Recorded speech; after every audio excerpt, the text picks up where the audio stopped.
we have already discussed about what is allotrope and first allotrope of carbon, diamond. Now it's time to second allotrope, graphite. Graphite और diamond में बहुत ज्यादा difference है. Graphite जहां एक hardest substance है, वहीं जो डायमंड हार्डेस्ट सब्सटेंस है, वहीं पर ग्रेफाइट जो है वो सॉफ्ट सब्सटेंस है. Graphite is a greyish black colour substance prepared from carbon. Carbon का ही एक एलोट्रॉप है. ग्रेइश ब्लैक कलर का सब्सटेंस है. टेम्परेचर बहुत ज्यादा हाई चाहिए इसे. 2273 से 2773 केल्विन के बिटवीन इसको बनाया जाता है कार्बन से ग्रेफाइट को. इसके बाद अगर हम स्ट्रक्चर की बात करें तो जो स्ट्रक्चर होती है वो हेक्सागोनल स्ट्रक्चर्स होती हैं.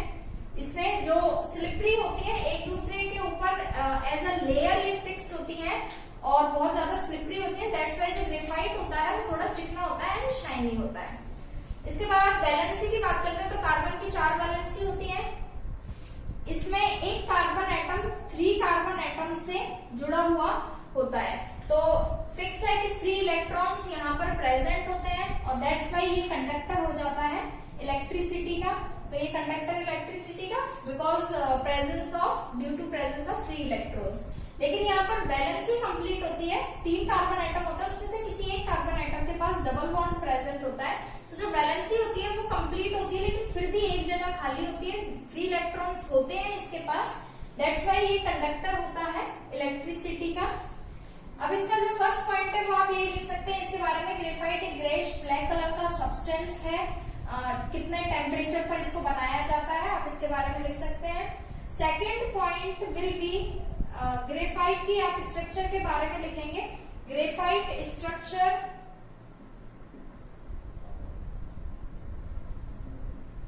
is hexagonal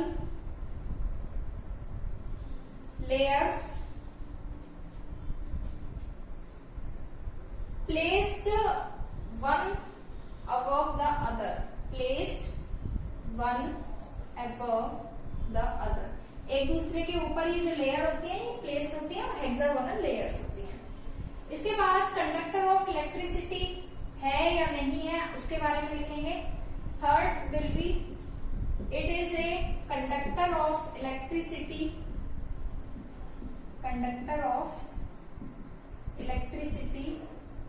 due to presence of free electrons. Free electrons present होते हैं. That's why ये कंडक्टर है इलेक्ट्रिसिटी का. और इसकी कोई प्रॉपर्टी आपको पता है, जैसे हमें पता है कि ग्रेफाइट स्मूथ होता है, सॉफ्ट होता है. तो graphite is smooth, soft and slippery substance as well. Slippery substance.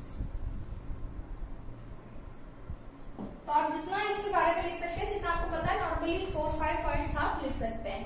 Diamond में यूजेज रह गए थे. पहले आप ग्रेफाइट के यूजेस देख लीजिए. सबसे मेन तो आपको पता है पेंसिल में जो ब्लैक कलर का सब्सटेंस होता है वो ग्रेफाइट होता है. तो सबसे first uses of graphite. First, it is used in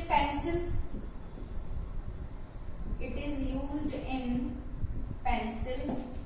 second, used as lubricants आपको पता होगा. फ्रिक्शन बनाने के लिए लुब्रिकेंट्स यूज में लिए जाते हैं. फ्रिक्शन कम करने के लिए लुब्रिकेंट्स यूज में लिए जाते हैं. तो लुब्रिकेंट में एक स्लिपरी चाहिए, कोई भी सब्सटेंस हो, तो ग्रेफाइट स्लिपरी होता है. दैट्स वाई से लुब्रिकेंट्स के रूप में लिया जाता है यूज में. थर्ड है it is used in making electrodes. It is used in making electrodes. Fourth, ये पॉलिश करने के काम में आता है. Polishing for iron objects. Iron के, लोहे के जितने भी ऑब्जेक्ट्स होते हैं उस पर पॉलिश की जाती है ग्रेफाइट की, उन्हें चिकना या शाइनी दिखाने के लिए, अपीयरेंस ल्यूमिनस बनाने के लिए. तो ये है ग्रेफाइट के यूजेस. नाउ डायमंड के यूजेस रह गए थे, तो यूजेस ऑफ डायमंड सबसे मेन मेकिंग ज्वेलरी, ज्वेलरी बनती है डायमंड से, या फिर ऑर्नामेंट्स डायमंड के।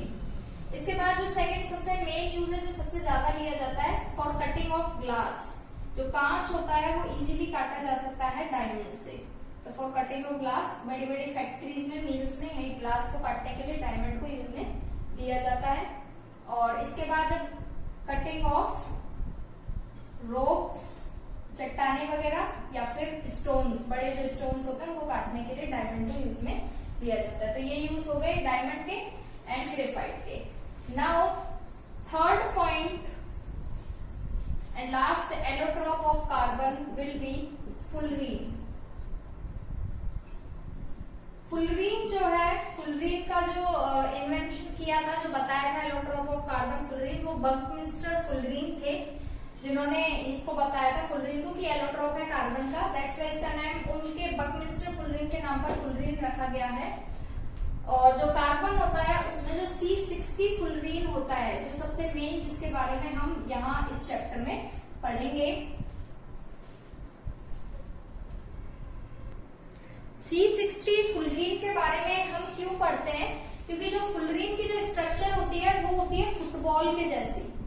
फुटबॉल से आप सिमिलरिटी कंपैरिजन कर सकते हैं फुलरीन की स्ट्रक्चर का, या फिर कोई डोम होता है उसके जैसी आप स्ट्रक्चर मान सकते हैं फुलरीन की। फुलरीन हम पढ़ रहे हैं कार्बन के एलोट्रोप्स हैं, तो कार्बन होगा ऑब्वियसली। तो फुलरीन में जो कार्बन होता है 60 वाला फुलरीन भी होता है, 70 होता है, मोर देन 70 कार्बन एटम भी प्रेजेंट होते हैं। लेकिन जो हम C60 की बात करते हैं, क्योंकि C60 वाला जो फुलरीन होता है वो मोर स्टेबल होता है, जो बॉन्ड लेंथ होती है वो उसी तरह से होती है। बॉन्ड लेंथ 1.4 एंगस्ट्रॉम होती है इसकी फुलरीन की बॉन्ड लेंथ। इसके बाद ये नॉन कंडक्टर है इलेक्ट्रिसिटी का, बिकॉज यहाँ पर कोई भी आयंस प्रेजेंट ही नहीं है, फ्री आयंस प्रेजेंट नहीं है, नॉन कंडक्टर है इलेक्ट्रिसिटी का। और इसके बाद लास्ट पॉइंट आप लिख सकते हैं, जो सबसे मेन पॉइंट है कि जब फुलरीन के आप स्ट्रक्चर देखेंगे तो फुटबॉल जैसी होती है, और जो पॉलीगन्स बनते हैं 32 पॉलीगन्स बताए गए हैं C60 फुलरीन में। 32 पॉलीगन्स में से 20 जो पॉलीगन्स हैं वो तो हेक्सागन है। हेक्सागन आप समझते हैं 6 कार्बन से जो बना हुआ है, इस तरह की स्ट्रक्चर होती है, वो होता है हेक्सागन, और रेस्ट 12 आर पेंटागन्स। तो ये सबसे मेन है जो आप लिखेंगे C60 फुलरीन में। तो C60 फुलरीन जो होता है टोटल 32 पॉलीगन्स होते हैं, उसमें जो बीच वाले पॉलीगन होते हैं वो 20 हेक्सागन होते हैं, और कॉर्नर वाले जो होते हैं 12 वो पेंटागन्स होते हैं। तो ये तो मेन 3-4 पॉइंट ही है इसके बारे में। तो सबसे पहले हम स्ट्रक्चर से बात करेंगे कि इसकी स्ट्रक्चर फुलरीन की। First structure of fullerene, structure of fullerene is like a football।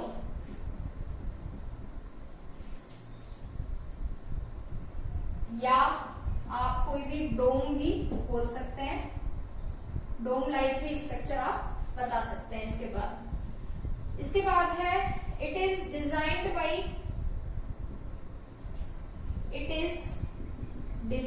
By US के एक आर्किटेक्ट थे बकमिंस्टर फुलरीन।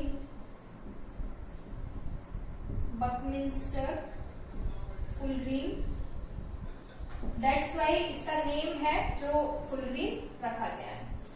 इसके बाद कार्बन होते हैं इसमें, तो आप कार्बन लिखेंगे कि जो कार्बन एटम होते हैं 60, 70 and more than carbon atoms भी होते हैं in the molecule of fullerene, या फिर the molecule of fullerene contains 60, 70 or more than 70 carbon atoms, but C60 is more stable than others, more stable than others. That's why C60 is known as Buckminster fullerene.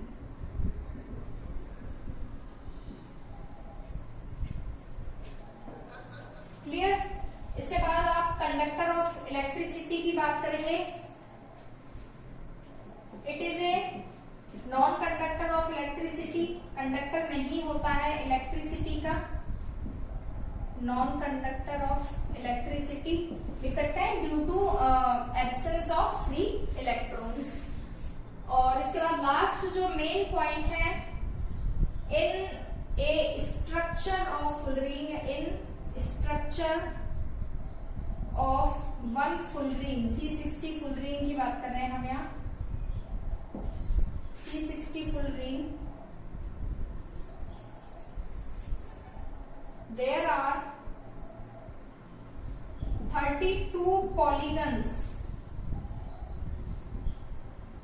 in which 20 are hexagons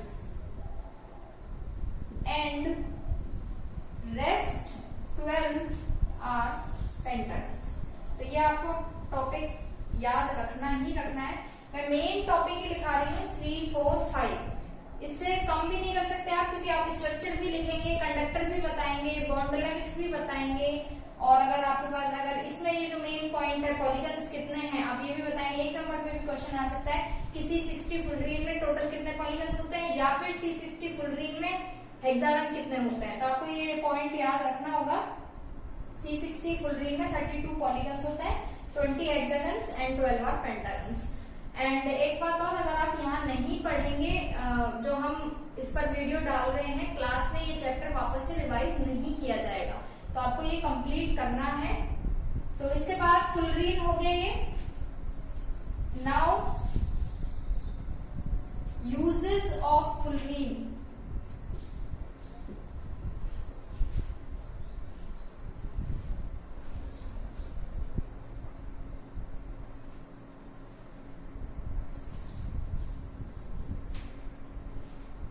सबसे पहले it is used in purification of gas. Gas का जो purification किया जाता है उसमें fullerene को use में लिया जाता है. और अभी हमने पढ़ा था ये नॉन कंडक्टर है इलेक्ट्रिसिटी का, लेकिन नॉर्मल टेम्परेचर पर. हाई जो टेम्परेचर अगर इसको दिया जाता है तो ये सुपर कंडक्टर हो जाता है इलेक्ट्रिसिटी का. ये इसका सबसे अच्छा यूज है fullerene का. तो इस यूज को हम इसमें इंक्लूड करेंगे. It is an important allotrope of carbon. It is an important allotrope of carbon due to super conductivity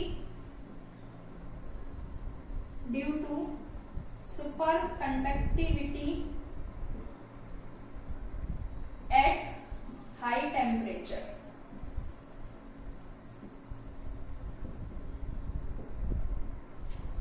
तो हाई टेम्परेचर पर ये सुपर कंडक्टिविटी दिखाता है. दैट्स वाई इसका सबसे अच्छा यूज किया जाता है fullerene का. तो यहाँ हमारे एलोट्रॉप्स कंप्लीट होते हैं. कार्बन के 3 एलोट्रॉप्स हमने पढ़े हैं, डायमंड, ग्रेफाइट एंड fullerene. मैं एक बार वापस से रिवाइज करवा देती हूँ. डायमंड जो होता है, आप में तीनों में देखना कार्बन होगा, लेकिन तीनों में केमिकल प्रॉपर्टीज सेम होती हैं बिकॉज कार्बन है. तो जो कार्बन की प्रॉपर्टीज होंगी वही डायमंड, ग्रेफाइट और fullerene की होंगी, क्योंकि कार्बन प्रेजेंट है. लेकिन फिजिकल प्रॉपर्टीज तीनों की अलग अलग हैं, तीनों की स्ट्रक्चर अलग अलग है. जहां पर हेक्सागोनल स्ट्रक्चर है ग्रेफाइट की लेयर्स में, तो वहां पर टेट्राहेड्रल है इसकी डायमंड की. डायमंड इतना हार्डेस्ट सब्सटेंस है, ग्रेफाइट सॉफ्ट सब्सटेंस है. और डायमंड है जो नॉन कंडक्टर इलेक्ट्रिसिटी का, ग्रेफाइट कंडक्टर इलेक्ट्रिसिटी का, और ये सुपर कंडक्टर है इलेक्ट्रिसिटी का. सभी के यूजेस अलग अलग हैं, बॉन्ड लेंथ सबकी अलग अलग है, टेम्परेचर सबको अलग अलग चाहिए. तो जो एलोट्रॉप्स होता है इनकी फिजिकल प्रॉपर्टीज अलग होती हैं, केमिकल प्रॉपर्टीज सेम होती है. इस वजह से हम इनकी केमिकल प्रॉपर्टीज नहीं पढ़ते हैं, हम इनकी फिजिकल प्रॉपर्टीज पढ़ते हैं, क्योंकि केमिकल प्रॉपर्टीज सेम होती हैं कार्बन की. ये एक थ्योरेटिकल पार्ट था इस चैप्टर में। वापस से हम वही इलेक्ट्रॉन डॉट स्ट्रक्चर पर आएंगे। ये बीच में एक पार्ट था, दैट्स व्हाई इसको बीच में कराया गया है। इसके बाद से हम स्टार्ट करेंगे एल्केन, एल्कीन एंड एल्काइन। ऐसे आप पढ़ चुके हैं। फिर एल्केन, एल्कीन, एल्काइन के बाद जो नया चैप्टर होगा वो स्टार्ट होगा, जो आपके लिए न्यू होगा, जिसमें हम सभी स्ट्रक्चर पढ़ेंगे। अल्कोहल, एस्टर, सबके बारे में हम पढ़ेंगे। सभी की स्ट्रक्चर बनाना, नॉमेनक्लेचर पढ़ेंगे, IUPAC नॉमेनक्लेचर। और इसके बाद एंड में केमिकल रिएक्शन भी होंगी, क्योंकि हमने अभी यहाँ फिजिकल प्रॉपर्टीज पढ़ी हैं एलोट्रोप्स की। केमिकल प्रॉपर्टीज चैप्टर में आगे हैं। और इसके बाद लास्ट होगा सोप एंड डिटर्जेंट, कैसे बनता है सोप एंड डिटर्जेंट, क्या रोल है इसका, मिशेल्स वगैरह। तो यहाँ ये चैप्टर कंप्लीट होगा। तो इसके बाद और you have to watch videos properly on the daily basis. Thank you, have a nice day.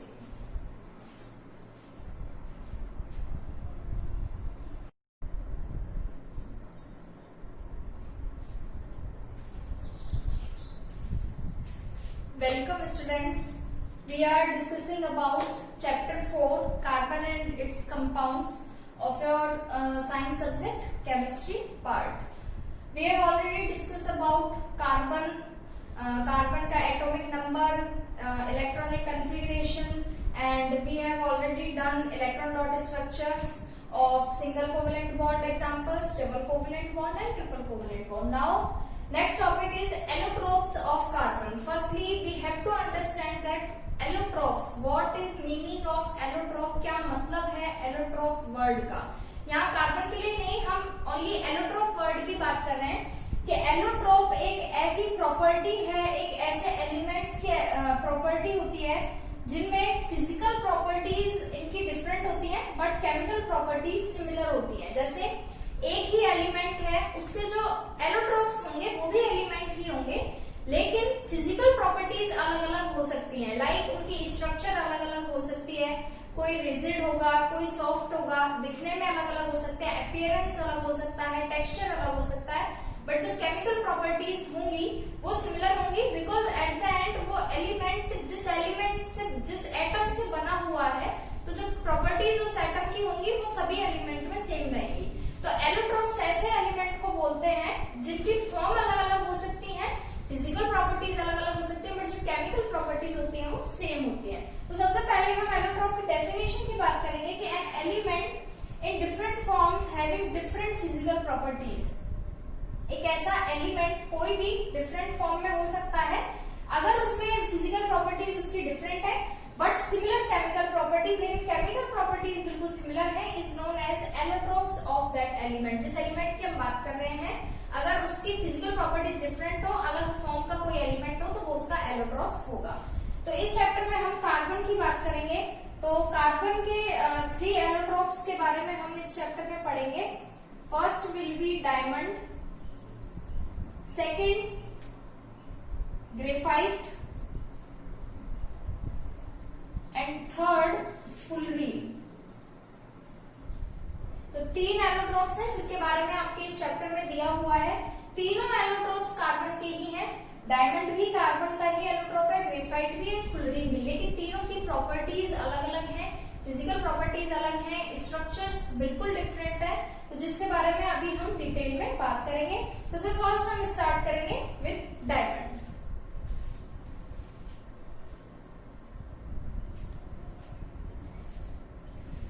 Firstly we will start with diamond.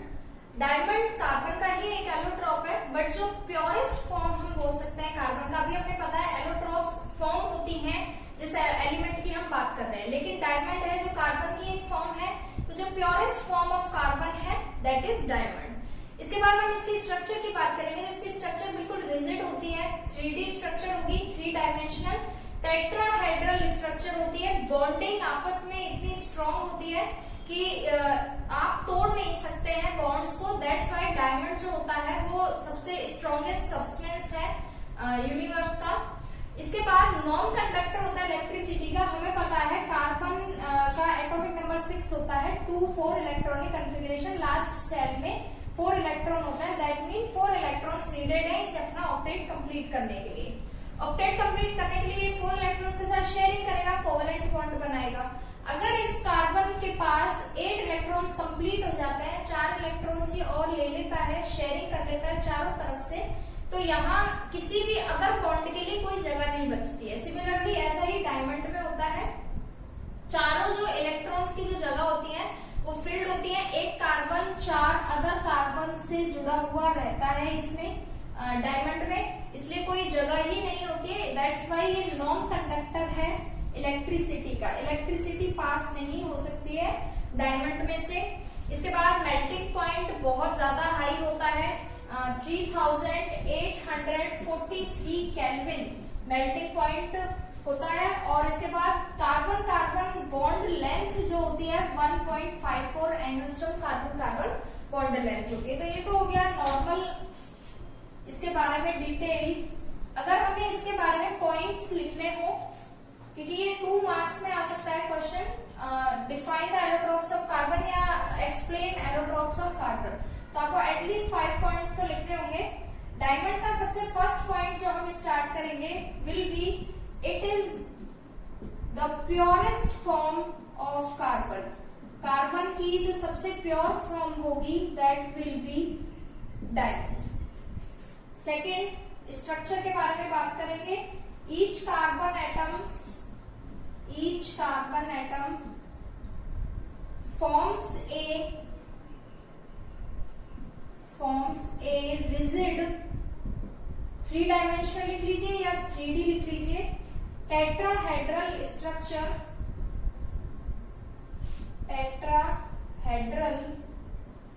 Structure bonding with other 4 carbon atoms. एक carbon atom other 4 carbon atoms के साथ joint रहता है, और जो structure होगी that will B 3D tetrahedral structure. Third point, इसके बारे में आप जब कार्बन कार्बन एटम जुड़े हुए हैं तो आप उनके बॉन्ड लेंथ भी लिखेंगे। Bond length of carbon carbon atom is 1.54 angstrom. Angstrom bond length की यूनिट है, जैसे मास की किलोग्राम होती है ऐसे ही बॉन्ड लेंथ को एंगस्ट्रॉम में लिखते हैं। इसके बाद फोर्थ पॉइंट होगा नॉन कंडक्टर इलेक्ट्रिसिटी का। It is a non conductor of electricity because valency of carbon atom is completely filled।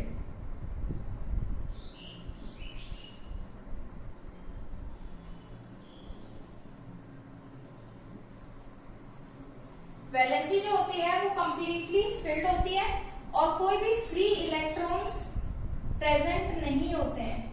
जहां फ्री इलेक्ट्रॉन्स प्रेजेंट होंगे उसी एलिमेंट में नॉन कंडक्टर नहीं होता है, वहीं इलेक्ट्रिसिटी या हीट पास हो सकती है। यहाँ पर free electrons is not present. तो ये क्या फोर्थ पॉइंट। आप लाइन वाइज लिखेंगे। सबसे पहले कार्बन की फॉर्म के बारे में बताएंगे, इसके बाद स्ट्रक्चर के बारे में बताएंगे, बॉन्ड लेंथ के बारे में, फिर इसके बाद नॉन कंडक्टर है, कंडक्टर है इलेक्ट्रिसिटी का, फ्री इलेक्ट्रॉन्स प्रेजेंट हैं या नहीं है। इसके बाद मेल्टिंग पॉइंट की बात करेंगे। मेल्टिंग पॉइंट जो होता है, मेल्टिंग पॉइंट होता है 3843 केल्विन। यहाँ केल्विन की बात की है। टेम्परेचर स्केल्स होते हैं, Celsius scale, Fahrenheit scale and kelvin scale. SI unit जो होती है टेम्परेचर मेजर करने की, international unit that is kelvin. तो यहाँ पर केल्विन में बात की हुई है 3843 केल्विन।